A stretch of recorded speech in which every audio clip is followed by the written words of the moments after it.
Meaning of doggy. Doggy. Doggy. Doggy.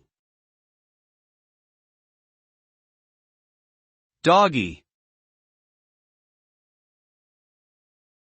Doggy is an informal term used to describe something or someone that is related to dogs or has dog-like qualities. It could be used to refer to the physical appearance, behavior, or characteristics of a dog. The term is often used in a playful or affectionate manner when talking about dogs. In other contexts, it may be used to describe behavior that is submissive or playful in a similar way to how dogs act.